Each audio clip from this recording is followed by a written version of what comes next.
Hey y'all, iRick Guy here, and this is how to delete the videos from your GoPro HERO9 Black. Now the same or similar procedure may work for other GoPro models as well, but this is how I do it from the GoPro HERO9 Black. Now also it's worth mentioning, if you have the GoPro app installed on your phone, you could delete the videos using the GoPro app as well. But from the GoPro HERO9 Black itself, when you're at the home page, you're going to swipe with your finger up from the bottom of the screen. Now you'll see a video clip. See that little trash can icon?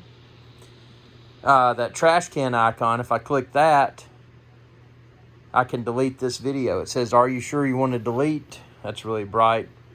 And I'll say delete, because I'm sure I wanted to delete it. And then there's another video clip. I can do the same thing. I hit the delete icon. It says, "Are you sure you want to permanently delete?" I say delete, and it's deleting. And I only had 2 clips, so now it says no media, SD card may contain data. So that's just saying that I've deleted all the videos from the SD card. I only had 2 videos.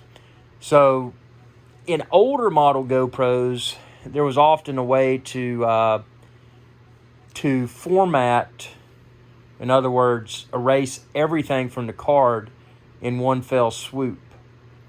With the HERO9 Black, it seems that if you're doing it from the camera, you've probably got to do it video by video. Now, if you know something I don't know, comment below and share with the viewers, because, you know, it'd be nice to be able to just bulk delete all the videos if that was your, your goal.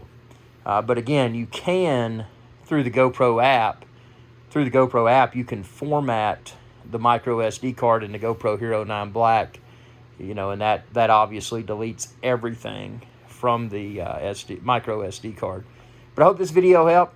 A few of y'all had the question. I'm here to try to answer as many GoPro questions as I can. Keep them coming. Comment below. Do you have a GoPro question? Ask below, and I'll try my best to answer. Oh, and be sure to subscribe and ring that bell icon when you do, and that'll notify you whenever I post another video. Thanks for your viewership, and y'all have a good day.